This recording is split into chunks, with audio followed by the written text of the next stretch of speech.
Hello everyone, मैं कल्पना अपने channel में आप सभी का स्वागत करती हूँ। तो चलिए देखते हैं आज का चैप्टर। देखेंगे हम लोग आज का चैप्टर क्लास 8 का हिस्ट्री हम लोग देख रहे हैं। 6 और 7 का मैंने आपको करवा दिया है, जो कि आपको सीधा सीधा प्लेलिस्ट में मिल जाएगा। अब जब 8 का देख रहे हैं तो इसके भी मैंने आपको 6 चैप्टर करवा दिए हैं, क्योंकि आज हम इसका 7वां नंबर चैप्टर करने वाले हैं। पूरे टोटल 12 हैं, एक दिन के दो आपके हो रहे हैं, तो जल्दी से जल्दी समाप्त हो जाएंगे। और अगर आप डायरेक्ट हिस्ट्री देखने आए हैं तो मत देखिए, इससे पहले आपको पूरा भूगोल देखना पड़ेगा, क्योंकि जब आप भूगोल पढ़ के हिस्ट्री पढ़ेंगे तो आपकी चीज़ें ज़्यादा क्लियर रहेंगी हिस्ट्री में, ठीक है ना। मतलब अधिकतर 90% लोग बोलते हैं ना कि हिस्ट्री बहुत बोरिंग सब्जेक्ट है, तो भूगोल पढ़ने के बाद अगर आप हिस्ट्री पढ़ेंगे तो आपको उतना ज़्यादा जो है क्या होगा, उतना ज़्यादा बोरिंग नहीं लगेगा, वो चीज़ें आसानी से समझ में आएंगी। जब चीज़ें हमें समझ में आएंगी तो हमें क्यों जो है सब्जेक्ट बोरिंग लगेगा, नहीं लगेगा, है ना। तो पहले आप लोग भूगोल पढ़िए, भूगोल के साथ साथ साइंस भी के वीडियो डले हुए हैं पूरे, और साइंस के तो मैंने टॉपिक वाइज आपके वन लाइनर क्वेश्चन भी करवाए हुए हैं, तो वो भी जाके देख लीजिए। अब देख लेते हैं हिस्ट्री, आज का चैप्टर देखेंगे। तो क्या है, नाम देखिए पहले तो कि नाम क्या दिया हुआ है। नाम के हिसाब से हमें पता चलता है कि चैप्टर में अंदर क्या है। बुनकर, लोहा बनाने वाले और फैक्ट्री मालिक। इस समय पे देखिए लोहा और फैक्ट्री यानी औद्योगिकरण स्टार्ट हुआ। आई बात समझ में आपको। तो अब देखते हैं कब से स्टार्ट हुआ, क्या चीज़ें रहीं भारत के। इस इधर से देखना है, सॉरी। इस अध्याय में हम कपड़ा और लोहे का इस्पात उद्योग, इन दो उद्योगों का विशेष अध्ययन करते हुए देखेंगे कि ब्रिटिश शासन के अंतर्गत भारतीय कारीगरी और उद्योगों की दशा क्या थी। आधुनिक विश्व में औद्योगिक क्रांति की दृष्टि से ये दोनों ही उद्योग बहुत महत्वपूर्ण थे। कौन सा? एक तो लोहे का और दूसरा स्टील का। इस्पात मतलब स्टील, या फिर आप इसको बोल सकते हैं कि एक तो कपड़ा का टेक्सटाइल और दूसरा आपका लोहा और इस्पात का, ये दोनों एक ही चीज़ है। सूती कपड़े की मशीनी उत्पादन ने ही 19वीं सदी में ब्रिटेन को दुनिया का सबसे प्रमुख औद्योगिक राष्ट्र बना दिया था। कपड़ा जो सूती कपड़ा बन रहा था वो अब मशीनों के द्वारा बनने लगा। 1850 के दशक में जब ब्रिटेन का लोहा और इस्पात उद्योग भी पनपने लगे ब्रिटेन में, तो ब्रिटेन दुनिया का कारखाना कहलाने लगा। 1850 के समय में जब वहाँ पे लोहा और जो है स्टील आने लगा। ब्रिटेन के औद्योगिकरण और भारत पर ब्रिटिश विजय और उपनिवेशीकरण में गहरा संबंध था।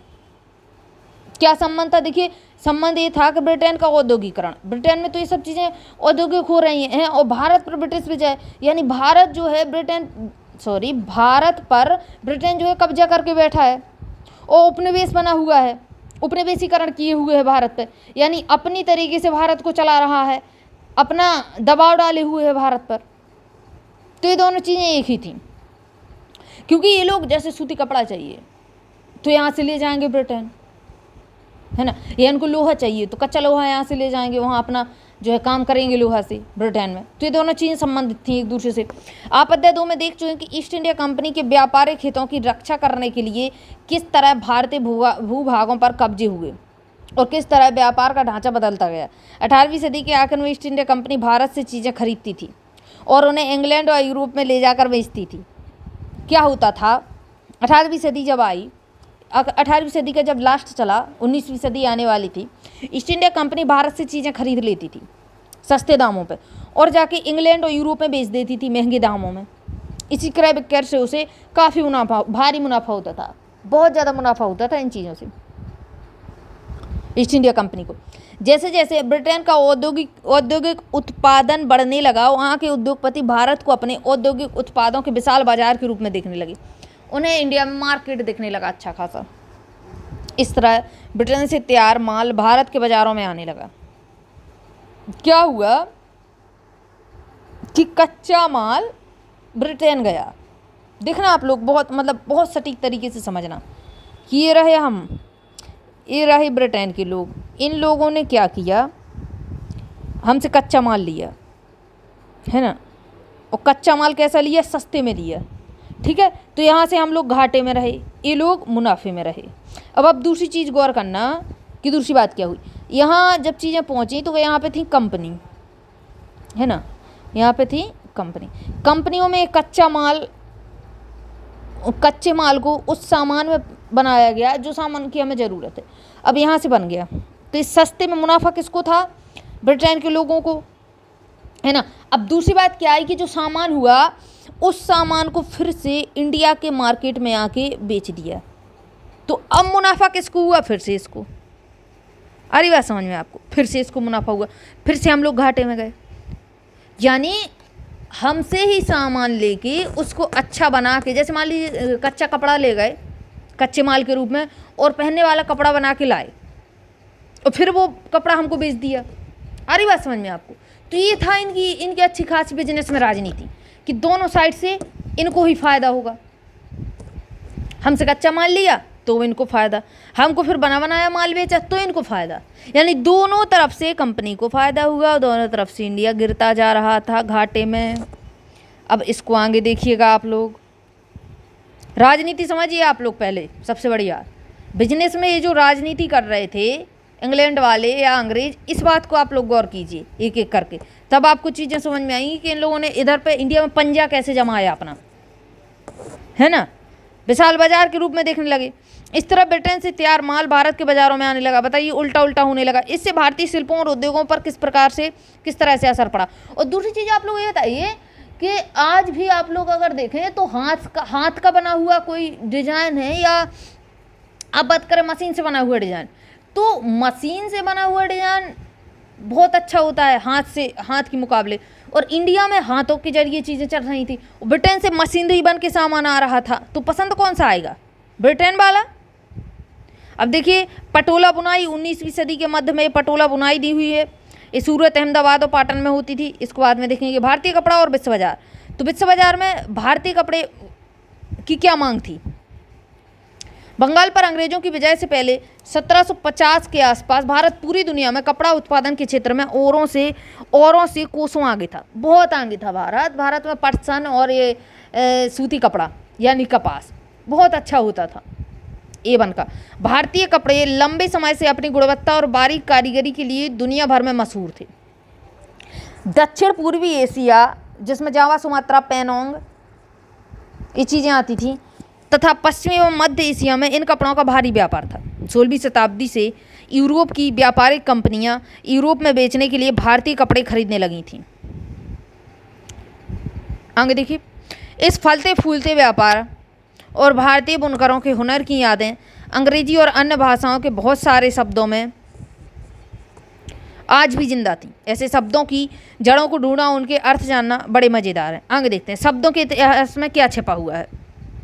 देखिए इधर पे, यूरोप के व्यापारियों ने भारत से आया बारीक सूती कपड़ा सबसे पहले मौजूदा इराक के मोसुल शहर में अरब के व्यापारियों के पास देखा था। यूरोप के व्यक्तियों ने इसी आधार पर वे बारीकी बुनाई वाले सभी कपड़ों को मसलन यानी मलमल कहने लगे थे। आई बात समझ, मसलन यानी मलमल का कपड़ा बोलने लगे थे। जल्दी ही यह शब्द खूब प्रचलित हो गया। मसालों की तलाश में जब पहली बार पुर्तगाली भारत आए तो उन्होंने दक्षिण पश्चिम भारत में केरल के तट पर कालीकट में डेरा डाला। आई बात समझ में, कालीकट में, और यहाँ से वे मसालों के साथ साथ सूती कपड़ा भी लेते गए। कालीकट से निकले शब्द को कैलिको कहने लगे। ये लोग क्या बोलने लगे? कैलिको, यानी जो इस अब कालीकट या फिर जो ये जो कपड़ा जा रहा था इसको कैलिको बोल दिया। बाद में हर तरफ से सूती कपड़े को कैलिको कहा जाने लगा। पहले मलमल का कपड़ा कहते थे, फिर धीरे धीरे क्या बोले? कैलिको का कपड़ा। ऐसे बहुत सारे शब्द हैं जो पश्चिमी बाजार में भारतीय कपड़ों की लोकप्रियता की कहानी कहते हैं। चित्र 3 में आप एक ऑर्डर बुक का पन्ना देख सकते हैं, बाद में देख लेंगे, जिसे 1730 में ब्रिटेन ईस्ट इंडिया कंपनी ने कलकत्ता स्थित अपने नुमाइंदों के पास भेजा था। देख लेते हैं चित्र नंबर 3 कहाँ बना हुआ है इनका। ये वाला तो नहीं है, ये देखिए, ये कुछ लिखा हुआ है, मतलब इन्होंने मांग की होगी। ये नंबर लिखे कि ये चीज़ चाहिए इतनी, ये चीज़ चाहिए इतनी, ये चीज़ चाहिए। चलिए आगे देखेंगे। वही के मुताबिक, वही मतलब जो चीज़ लिखी हुई है वही खाता वाला वही के मुताबिक यानी उस पेज के मुताबिक उस साल कपड़े के इतने थानों, लगभग 6 लाख थानों का ऑर्डर मिला था। यदि आप इसी बही के पन्नों को पलटते तो आपको पता चलता है कि उसमें सूती और रेशमी कपड़े की 98 किस्मों का जिक्र किया हुआ था। बताइए 98 किस्म उस समय पे सूती और रेशमी कपड़े की बनाई जा रही थी इंडिया के द्वारा। यूरोप व्यापारी उन्हें पीस गुड्स कहते थे। पीस गुड्स, अच्छा सामान, और आम तौर पर 20 गज लंबा और 1 गज चौड़ा थान होता था। ये जो एक थान होता था कपड़े का, सादा कपड़े का, वो 20 गज लंबा और 1 गज चौड़ा थान बनाया जाता था। आइए अब इस बही में दी गई विभिन्न किस्मों के नाम जानें। थोक में जिन कपड़ों का ऑर्डर दिया जाता था उनमें छापेदार सूती कपड़े भी शामिल थे। उन्हें व्यापारी सिंड्च, कोसा या खस्सा और बंडाना कहते थे। क्या आप जानते हैं कि अंग्रेजी का सिंड्च शब्द कहाँ से आया है? तो देख लीजिए, जी हाँ, यह हिंदी के छींट शब्द से निकला है। अभी आप लोग बाजार में जाते हैं, आप लोग कहते हैं छींट का कपड़ा दीजिए, वही वाला छींट का कपड़ा है। मतलब अब ओरिजिनल नहीं आता होगा, लेकिन उस समय पे सिंड्च कपड़ा आता था जिसको आज हम छींट का कपड़ा कहते हैं, और पहले भी छींट का ही कपड़ा कहते थे हम लोग भारतीय। यहाँ छींट रंगीन फूल पत्तियों वाले छोटे छापे के कपड़े को कहा जाता है। छोटे छोटे फूल बने हों, छींट का कपड़ा उसको कहते हैं, पत्ती वगैरह बनी हो, रंगीन फूल पत्तियाँ। 1680 के दशक तक इंग्लैंड और यूरोप में छापेदार भारतीय सूती कपड़े की ज़बरदस्त मांग पैदा हो गई।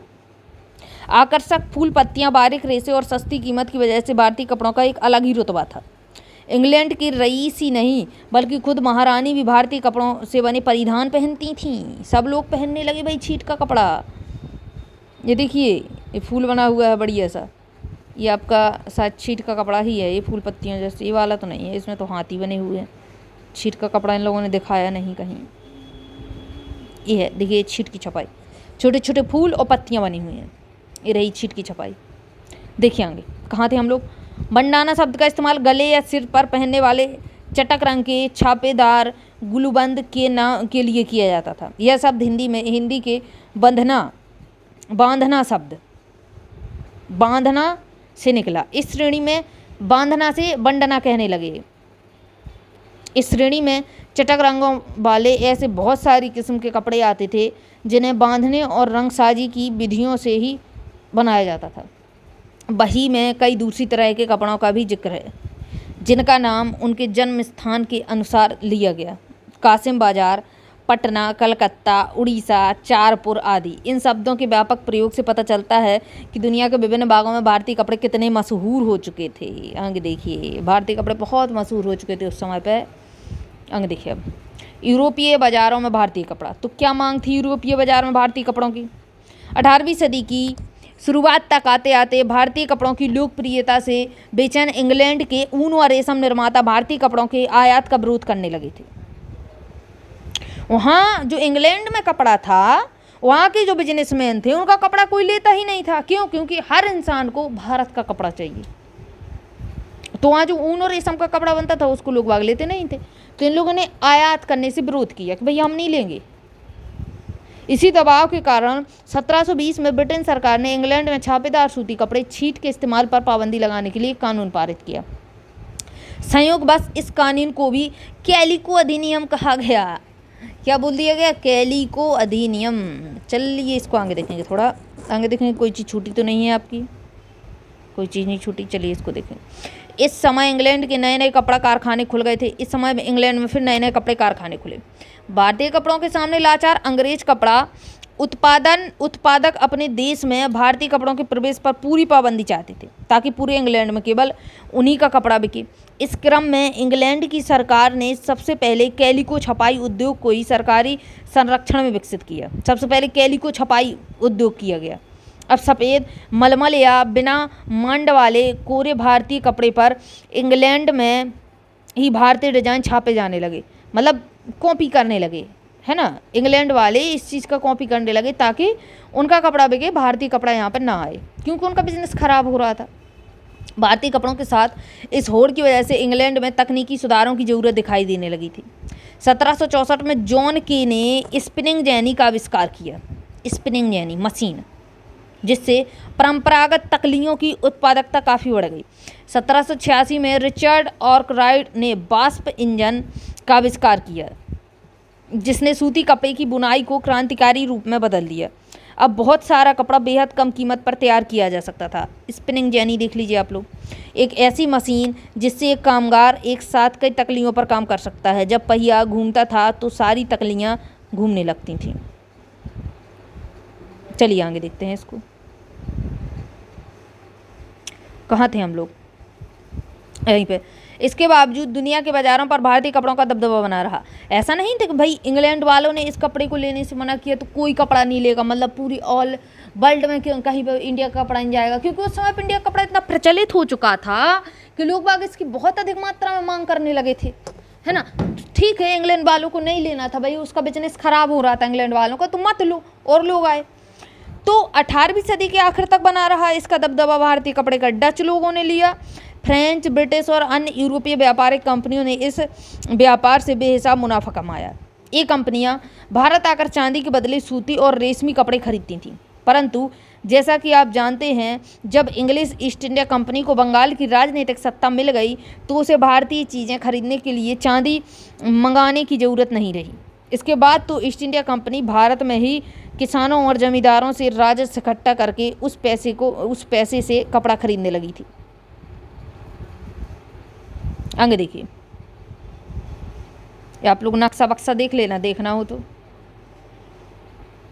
बुनकर कौन थे, तो बुनकर देख लीजिए कौन थे भाई ये लोग।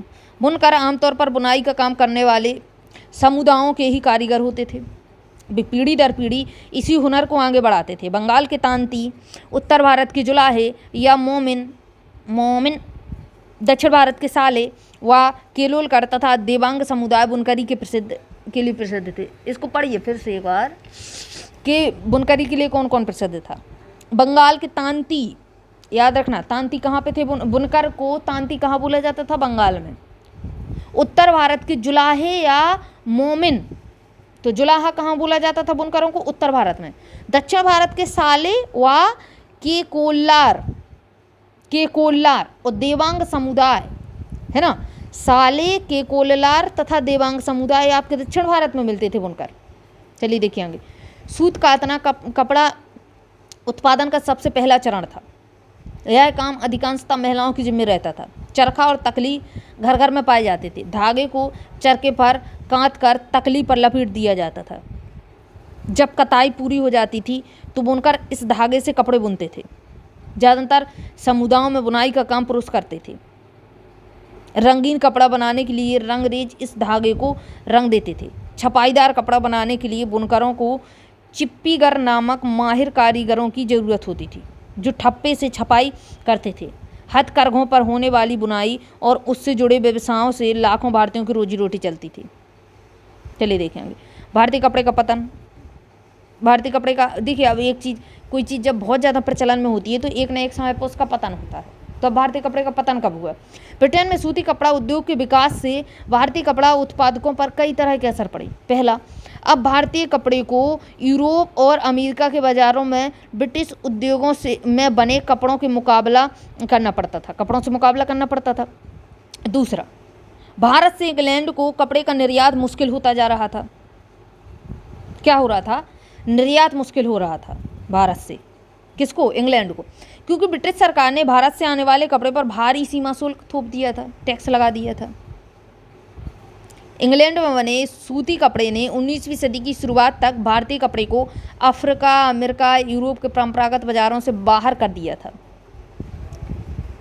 इंग्लैंड में जो सूती कपड़ा बन रहा था वे आगे आ गया भारत के कपड़े से। इसी वजह से हमारे यहाँ के बाज़ार हजारों बुनकर बेरोजगार हो गए। सबसे बुरी बात बंगाल के बुनकरों पर पड़ी, बुरी मार। ब्रिटिश और यूरोपीय कंपनियों ने भारतीय माल खरीदने बंद कर दिए और उनके एजेंटों ने तयशुदा आपूर्ति के लिए बुनकरों को पेशगी देना बंद कर दिया। मतलब पहले से तय करके पैसा दे देते थे कि भाई हमको इतना माल चाहिए, रहा आपका पेमेंट, अब आप हमें सामान दे दीजिए, कच्चा माल। वो चीज़ बंद हो गई। परेशान बुनकरों ने मदद के लिए बार बार सरकार से गुहार लगाई। मतलब इन्होंने बोला, क्या बोला, हम भूखे मर जाएंगे। देखिए इधर पे एक लिखा है ये चीज़। औरंग क्या है? फारसी भाषा में गोदाम को औरंग कहा जाता है। याद रखिए, गोदाम का पर्यायवाची है औरंग। चलिए देखिए आगे, हम भूखे मर जाएंगे। तो ये मैं आपको नहीं पढ़ाऊंगी, ये जो भी बुनकरों ने अपनी गुहार लगाई सरकार से, उस चीज़ को आप लोग पढ़ लीजिए। कृपया इसे अपने अखबार में प्रकाशित करें, तो इसको पढ़ लीजिए। अब देखिए आगे, लेकिन असली दुर्दिन तो अभी आने वाले थे। मतलब असली बुरे दिन तो अभी आने वाले थे। 1630 के दशक तक भारतीय बाजार ब्रिटेन में बनी सूती कपड़े से पट गए। 1830 के दशक में क्या हुआ? जो भारतीय बाजार थे ब्रिटेन में बने सूती कपड़े से पट गए।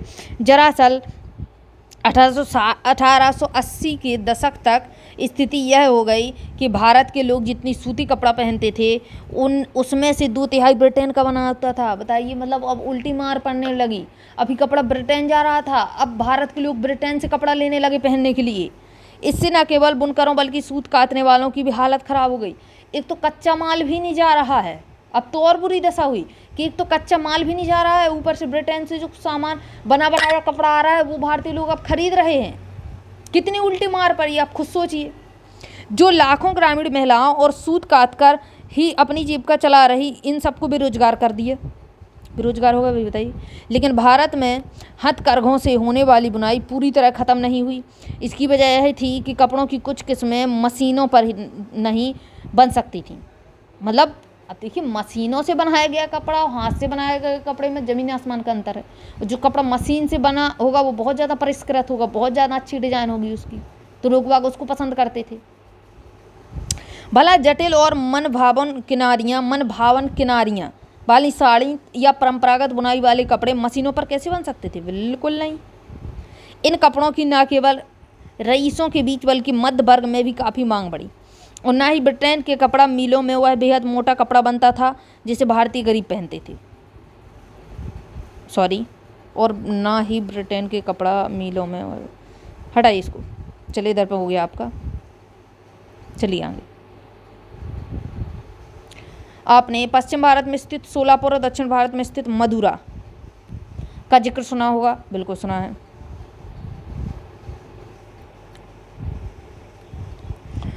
आपने पश्चिम भारत में स्थित सोलापुर और दक्षिण भारत में स्थित मदुरा का जिक्र सुना होगा। ये शहर 19वीं सदी के आखिर में बुनकरी के नए महत्वपूर्ण केंद्र बनकर सामने आए। कौन? सोलापुर पश्चिम में और दक्षिण भारत में मदुरा। बाद में राष्ट्रीय आंदोलन के दौरान महात्मा गांधी ने भी लोगों से आह्वान किया कि आयातित कपड़े का बहिष्कार करें। जो कपड़ा हम आयात कर रहे हैं, उस मतलब जो कपड़ा इंडिया में आ रहा है इंग्लैंड की तरफ से, उसको आप मत पहनो, मत खरीदो, अपने यहाँ का कपड़ा पहनो। तो उसका बहिष्कार किया और हाथ से कते सूत और हाथ से बुने कपड़े को पहनने के लिए गांधी जी ने बोला। इस तरह खादी राष्ट्रवाद का प्रतीक बनती चली गई। चरखा भारत की पहचान बन गया और 1931 में उसे भारतीय राष्ट्रीय कांग्रेस के तिरंगे झंडे के बीच वाली पट्टी में जगह दे दी गई। चरखे को 1931 में, इस चीज़ को याद रखना कि चरखे को जो झंडे में दिखाई देता है, इसमें कब जगह मिली इसको? तो 1931 में। बहुत इम्पोर्टेंट सवाल है आपका, आगे देखिए। आइए देखें कि आजीविका के साधन गंवा चुके बुनकरों और सूत काटने वालों का क्या हुआ। उनमें से बहुत सारे तो खेतिहर मजदूर बन गए, कुछ काम की तलाश में शहरों की तरफ चले गए और बहुत से देश से बाहर अफ्रीका और दक्षिण अमेरिका के बागानों में काम करने के लिए चले गए। मतलब जहाँ जिसको काम मिला वहाँ पे लोग बाग निकल लिए। इनमें से कुछ हथकरघा बुनकर को मुंबई, अहमदाबाद, सोलापुर, नागपुर, कानपुर में खुले नए कपड़ा कारखानों में नौकरी मिल गई। आगे देखिए, सूती कपड़ा मिलों का उदय। भारत में पहली सूती कपड़ा मिल 1854 में बम्बई में स्थापित हुई। याद रखना, पहली सूती कपड़ा मिल कहाँ पे स्थापित हुई? बम्बई में। कब? 1854 में। इसका कलर चेंज करेंगे, इसका कलर ब्लू। यह कताई मिल थी। ये जो मिल थी सूती कपड़े की, ये काटने वाली थी। 19वीं सदी की शुरुआत से ही भारत से इंग्लैंड और चीन को होने वाले कच्चे कपास के निर्यात के लिए बम्बई एक महत्वपूर्ण बंदरगाह बन चुका था। बम्बई में अब बंदरगाह बन चुका था। बम्बई पश्चिमी भारत की काली मिट्टी वाली उस विशाल पट्टी से काफ़ी निकट था जहां कपास की खेती की जाती थी। तो याद रखिए, कपास की खेती अच्छी खासी कच्ची मिट्टी में, वो काली मिट्टी में की जाती है। जब वहाँ सूती कपड़ा मिलों की स्थापना हुई तो उन्हें कच्चा माल आसानी से मिलने लगा था। मतलब बम्बई में जो सूती कपड़ा की मिल स्थापित की थी तो आसानी से कच्चा माल बम्बई के मार्केट में पहुंच जाता था। आगे देखिए, सन 1900 तक आते आते मुंबई में 54 कपड़ा मिलें चालू हुई। बताइए, 84 हुई। उनमें से बहुत सारी मिलें फारसी गुजराती व्यवसायियों ने खुल रखी थी, गुजरात वालों ने, जो चीन के साथ व्यापार के जरिए काफ़ी पैसा कमा चुके थे। इस दौरान दूसरे शहरों में भी ऐसे कई कारखाने खोले गए। अहमदाबाद में पहला कारखाना 1861 में खुला। पहले ही साल संयुक्त प्रांत स्थित कानपुर में भी एक कारखाना खुल गया। सूती कपड़ा मिलों की बढ़ती संख्या के कारण मजदूरों की मांग भी बढ़ने लगी। अब भाई काम देखिए, बिजनेस होगा, औद्योगिकरण होगा, काम के लिए लोग लगेंगे, तो मजदूरों की मांग होने लगी। हजारों गरीब काश्तकार, दस्तकार और खेतिहर कामगार कारखानों में काम करने के लिए शहरों की तरफ जाने लगे। आगे देखिए, प्रारंभिक कुछ दशकों के दौरान भारतीय कपड़ा कारखानों में बहुत सारी समस्याओं को जूझना पड़ा। देखिए, जब हम कोई काम स्टार्ट करते हैं तो बहुत सारी समस्याएं आती हैं, तो वही चीज़ थी जब उस समय पे कपड़ा मिल वगैरह स्टार्ट हुए तो उस समय पे बहुत सी समस्याएं आई। सबसे पहली समस्या तो यही थी कि इस उद्योग को ब्रिटेन से आए सस्ते कपड़ों का मुकाबला करना पड़ता था। ज़्यादातर देशों में सरकारें आयातित वस्तुओं पर सीमा शुल्क लगाकर अपने देश में औद्योगिकरण को बढ़ावा देती थी। इससे प्रतिस्पर्धा खत्म हो जाती थी और संबंधित देश के नवजात उद्योग को संरक्षण मिलता था। परंतु औपनिवेशिक भारतीय सरकार ने इस स्थानीय उद्योगों को आमतौर पर इस तरह की सुरक्षा नहीं दी। लिहाजा भारत में औद्योगिक सूती वस्त्रों उत्पादन की पहली बड़ी लहर प्रथम विश्व युद्ध के समय दिखाई दी। और प्रथम विश्व युद्ध आपका 1914 से लेके 1918 तक रहा, तो उस समय पे ये चीज़ निकली, याद रखना। प्रथम वर्ल्ड वार, आपकी फर्स्ट वर्ल्ड वार कब हुई? 1914 से 1918 तक हुई थी, जब ब्रिटेन से आने वाले कपड़े की मात्रा में काफ़ी कमी आ गई थी और सैनिक ज़रूरतों को पूरी करने के लिए भारतीय कारखाने से कपड़े का उत्पादन बढ़ाने की मांग की जाने लगी थी। चलिए देखिए आगे। टीपू सुल्तान की तलवार और बुर्ज स्टील। जो टीपू सुल्तान की तलवार थी वो बुर्ज स्टील की बनी हुई थी। स्टील का नाम है बुर्ज, स्टील को ही बुर्ज कहा जाता था। ये रहा बुर्ज। भारतीय इस्पात और लोहे धातु कला की कहानी हम टीपू सुल्तान के एक मशहूर किस्से से शुरू करते हैं। ये वही टीपू सुल्तान है जिन्होंने 1719 तक मैसूर पर शासन किया। इनको शेर मैसूर कहा जाता था, शेर मैसूर। अंग्रेजों के साथ इनकी 4 लड़ाइयाँ रहीं और हाथ में तलवार लिए लड़ते मारे गए थे। टीपू की विश्वविख्यात तलवार आज इंग्लैंड के संग्रहालयों की बहुमूल्य संपत्ति है। यानी टीपू की सुल्तान आज आपको इंग्लैंड के म्यूजियम में मिल जाएगी, देखना हो तो। लेकिन क्या आप जानते हैं कि टीपू की तलवार इतनी खास क्यों थी? क्योंकि वो एक ऐसी धातु से बनी हुई थी। देखिए दरअसल इस तलवार की धार इतनी सख्त और पैनी थी कि वह दुश्मन के लोहे कवच को भी आसानी से चीर सकती थी। ये ऐसी धातु की बनी थी, इतनी पैनी थी कि क्या होता था, जो लोहे का कुछ लिए रहते थे दुश्मन, उसको भी काट के अलग कर देती थी ये तलवार। इस तलवार में यह गुण कार्बन की अधिक मात्रा वाली बुर्ज नामक स्टील से पैदा हुई थी। बुर्ज नामक स्टील में कार्बन की अधिकता होती है, इस चीज़ को याद रखना है ना, जो पूरे दक्षिण भारत में बनाया जाता था। ये भी तो कर्नाटक में थे ना टीपू सुल्तान, मैसूर में। इस बुर्ज स्टील की तलवारें बहुत पैनी और लहरदार होती थी। इनकी यह बनावट लोहे में गड़े कार्बन के बेहद सूक्ष्म कणों से पैदा होती थी। चलिए देखिए आगे। ये रही, ऊपर का हिस्सा दिखाया गया है। तलवार की मूठ पर कुरान की आयतें लिखी हुई हैं। बताइए, इसमें कुरान की आयतें लिखी हुई हैं। देखिए उर्दू दिख रही है इधर पे।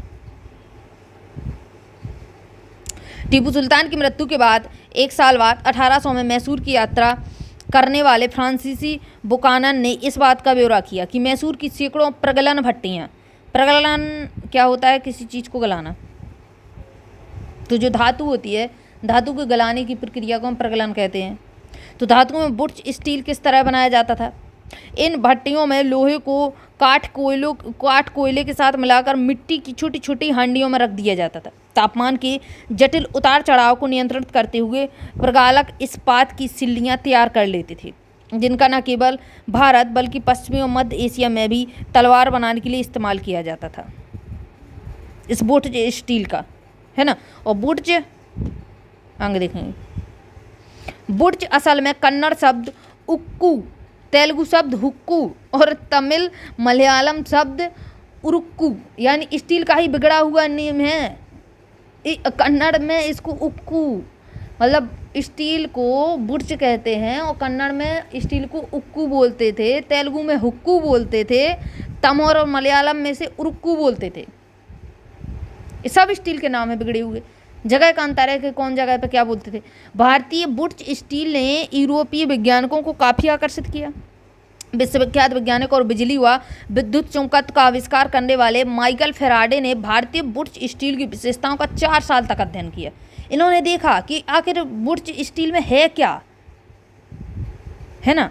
तो इन्होंने 4 साल तक उस पर रिसर्च की। परंतु दक्षिण भारत में इतनी प्रचलित बुर्च स्टील निर्माण प्रक्रिया 19वीं सदी के मध्य तक आते आते पूरी तरह लुप्त हो गई थी। क्या आप जानते हैं कि ऐसा क्यों हुआ होगा? देखते हैं। भारत में अंग्रेज की जीत के साथ ही यहाँ का तलवार और हथियार उद्योग समाप्त हो चुका था और भारतीय कारीगरों द्वारा बनाए गए लोहे और इस्पात का स्थान इंग्लैंड के लोहे और इस्पात ने ले लिया था। एक तो युद्ध कम हुए और दूसरी चीज़, इंडिया की हर चीज़ का जगह इंग्लैंड की चीज़ें लेती जा रही थी। गांव की उजड़ी भट्टियाँ, देखिए भट्टियाँ, गांव में जो भट्टियाँ बनी थी, अब उनका क्या हुआ? बुर्ज स्टील उत्पादन के लिए लोहे के परिशोधन की बेहद परिष्कृत तकनीक जरूरी थी। परंतु भारत में 19वीं सदी के अंत तक लोहे का प्रगलन एक समान गतिविधि थी। खास तौर से बिहार और मध्य भारत के हर एक जिले में ऐसे प्रगलक कारगर थे जो लोहा बनाने के लिए लोहे अयस्क के स्थानीय भंडारों का इस्तेमाल करते थे। इसी लोहे से कारखानों में दैनिक इस्तेमाल के औजार और साधन बनाए जाते थे। ज़्यादातर भट्टियाँ मिट्टी और धूप में सुखाई गई ईंटों से बनी होती थीं। प्रगलन का काम पुरुष करते थे, जबकि महिलाएं धोकनी चलाती थी। धोकनी क्या होता है? एक ऐसी आपकी रॉड रहेगी लंबी लंबी, ठीक है, मतलब जो हमारे जैसे गांव में चूल्हे पे रोटी बनती है तो वहाँ पे धोकनी का इस्तेमाल किया जाता है। तो मतलब छोटी सी रहती है, इतनी रहेगी आपकी 1 फीट की मुश्किल से, है ना, 1 फीट की रहती है और अंदर से पूरी खोखली रहेगी लोहे की। अब उसमें आप एक साइड से फूंक मारेंगे, दूसरी साइड से फूंक निकलेगा, और जब वो हवा निकलती है दूसरी साइड से, तो जब लकड़ी जलती नहीं है तो वो जलने लगती है हवा मारने से, उसको कहते हैं धोकनी। छोटी वाली धोकनी होगी। अब यहाँ पे बड़ी धोकनी लगाई जाती होगी फूंक मारने के लिए। तो इधर पे धोकनी का मतलब लिखा हुआ है, देखिए इधर पे हवा फेंकने का यंत्र। मुँह से नहीं फूंकते होंगे उसमें, है ना, छोटी वाली मुँह से फेंक लेते हैं। वे कोयले को लगातार दहकाने के लिए, धोकनी के बता रहे हैं कि कोयले को लगातार दहकाने के लिए हवा फेंकती रहती थी धोकनी। 19वीं सदी के अंत तक आते आते लोहे के प्रगलन का हुनर खत्म होने लगा था। ज़्यादातर गांवों में भट्टियां ठंडी पड़ चुकी थीं और लोहे का उत्पादन गिरता जा रहा था। ऐसा क्यों हुआ? हर चीज़ ढह जाती है, नया चलना आ जाता है। देखिए तो क्यों हुआ ऐसा? इसकी एक वजह थी वन कानून, जिसके बारे में आप अध्याय 4 में पढ़ चुके हैं। चलिए हटाइए इसको। जब औपनिवेशिक सरकार ने आरक्षित वनों में लोगों के प्रवेश पर पाबंदी लगा दी तो लोहा बनाने वालों को कोयले के लिए भला लकड़ी कहाँ से मिलती भाई उस समय पर, और लोहे अयस्क भी वे कहाँ से ला सकते थे? वन कानूनों को नज़रअंदाज करते हुए वे अक्सर चोरी छिपे जंगलों में जाकर लकड़ी इकट्ठा कर लेते थे। लेकिन चोरी से भाई कहाँ तक करेंगे, खुद सोचिए आप लोग। परंतु लंबे समय तक केवल इसी तरह अपना कारोबार जारी नहीं रख सकते थे। लिहाजा बहुत सारे कारीगरों ने यह पेशा छोड़ दिया और वे आजीविका के दूसरे साधन ढूंढने लगे थे। भाई जब काम नहीं मिलेगा तो लोग बाग अब दूसरा काम ढूंढेंगे। कुछ क्षेत्रों में सरकार ने जंगलों में आवाजाही की अनुमति दे दी, कुछ जगह पर दे दी, क्योंकि देखिए बिना काम के तो काम चलेगा नहीं। लेकिन प्रगालकों को अपनी प्रत्येक भट्टी के लिए वन विभाग को बहुत भारी कर चुकाने पड़ते थे, टैक्स भी देने पड़ते थे, जिससे इनकी आय गिर जाती थी। तो बहुत तरीके की चीज़ें थीं जिससे जो है अब ये चीज़ें गिरने लगी। 19वीं सदी के आखिर तक ब्रिटेन से लोहे और इस्पात का आयात भी होने लगा था। भारतीय लोहार भी घरेलू बर्तन व औजार आदि बनाने के लिए आयातित लोहे का इस्तेमाल करने लगे थे। जो लोहा आता था इंग्लैंड से, अब इंडिया से लोहा ना निकाल के आप इंग्लैंड के लोहे का इस्तेमाल कर रहे हैं। इसकी वजह से स्थानीय प्रगालकों द्वारा बनाए जा रहे लोहे की मांग कम होने लगी थी। अब भट्टियों में काम नहीं हो रहा था, डायरेक्ट हमें लोहा मिल रहा था। 20वीं सदी की शुरुआत तक लोहा और इस्पात बनाने वाले कारीगरों के सामने एक नई चुनौती आके खड़ी हो गई। काम मिलना इनको बंद हो गया। आगे देखिए, भारत में लोहा और इस्पात कारखाने का उदय कैसे हुआ? कारखाने हुए अब साल 1904 की बात है। अप्रैल के महीने में अमेरिकी भूवैज्ञानिक चार्ल्स बेल्ट और जमशेदपुर जी टाटा के सबसे बड़े बेटे दोराव जी टाटा छत्तीसगढ़ में लोहे अयस्क भंडारों की खोजबीन में घूमते निकले। वे भारत में एक आधुनिक लोहे एवं इस्पात संयंत्र लगाने के लिए अच्छे लोहे अयस्क भंडारों की तलाश कर रहे थे। यानी जहां इन्हें लोहे का भंडार मिलेगा वहीं पे तो ये लोग अपनी कंपनी स्थापित करेंगे लोहे की। तो ये लोग तलाश कर रहे थे कि आपको भंडार लोहे के कहाँ मिल जाएंगे। कई महीनों और काफ़ी साल पैसा खर्च कर चुके थे। जमशेदजी टाटा भारत में बड़ा लोहा और इस्पात कारखाना लगाने के लिए अपनी संपत्ति का बड़ा भाग खर्च करने को तैयार थी, लेकिन इसके लिए पहली शर्त यह थी कि उम्दा लोहे अयस्क भंडारों का पता कैसे लगा जाए। मेन चीज़ तो यही थी ना कि आपको कैसे पता चलेगा कि लोहे के भंडार कहाँ हैं। तो इस चीज़ के लिए ये लोग इधर उधर घूम रहे थे। बेल्ट और दोराव जी दोनों लोग घूम रहे थे। एक दिन कई घंटे तक जंगल की खाक छानने के बाद बेल्ट और दोराव जी एक छोटे से गांव में जा पहुंचे। वहां उन्होंने देखा कि कुछ स्त्री पुरुष टोकरियों में भरकर लोहे अयस्क ले जा रहे हैं। लोहे के अयस्क ये अगरिया समुदाय के लोग थे। जहां उनसे पूछा गया कि भाई अयस्क कहाँ ले जा रहे हैं, तो उन्होंने दूर स्थित एक पहाड़ी की तरफ उंगली उठा दी। कहाँ से लाए हैं? तो बेल्ट और दोराव जी घने जंगलों से होते हुए काफ़ी देर बाद थक कर उस पहाड़ी पर जा पहुँचे। पहाड़ी का अध्ययन करने के बाद बेल्ट ने बताया कि उन्हें किस चीज़ की तलाश थी वह मिल चुकी है। जिस चीज़ की उन्हें तलाश थी वह मिल चुकी है। रजहारा की पहाड़ियों में पहुंचे। दुनिया के सबसे बेहतरीन लोहे अयस्क भंडारों में से एक थी रजहारा की पहाड़ियाँ, जहाँ पे दोराव जी और बेल्ट पहुँच गए। लेकिन यहाँ एक परेशानी थी। यहाँ सूखा इलाका था, यहाँ भाई पानी की सुविधा नहीं थी, और बिना पानी के कारखाने कैसे चलाएंगे। और कारखाना चलाने के लिए आसपास कहीं पानी नहीं था। लिहाजा कारखाना लगाने के लिए सही जगह के बारे में टाटा की तलाश जारी रही। अगर यह समुदाय के लोग ने ही लोहे अयस्क का एक और स्रोत ढूंढने में मदद दी, जहाँ से बाद में भिलाई स्टील संयंत्र को अयस्क की आपूर्ति की गई। भिलाई स्टील संयंत्र बनाया गया और अयस्क वहाँ तक पहुँचाया गया अगरिया समुदायों के द्वारा रजहारा पहाड़ियों से। देखिए, कुछ साल बाद स्वर्ण रेखा नदी के तट पर बहुत सारा जंगल साफ करके फैक्ट्री को स्थापित किया गया और एक औद्योगिक शहर बसाने की जगह बनाई गई। इस शहर को जमशेदपुर नाम दिया गया। जमशेदपुर। इस स्थान पर लोहे अयस्क भंडार के निकट ही पानी भी उपलब्ध था, स्वर्ण रेखा नदी के किनारे, और जहां टाटा अयस्क स्टील कंपनी टिस्को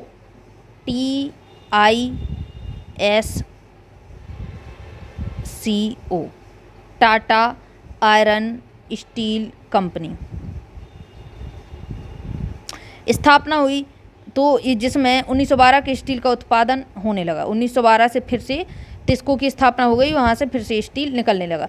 टिस्को की स्थापना बहुत सही समय पर हुई। 19वीं सदी में भारत में आमतौर पर ब्रिटेन से बनी स्टील का आयात हो रहा था यहाँ पे, और भारत में रेलवे के विस्तार की वजह से ब्रिटेन में बनी पटरियों की यहाँ भारी मांग थी।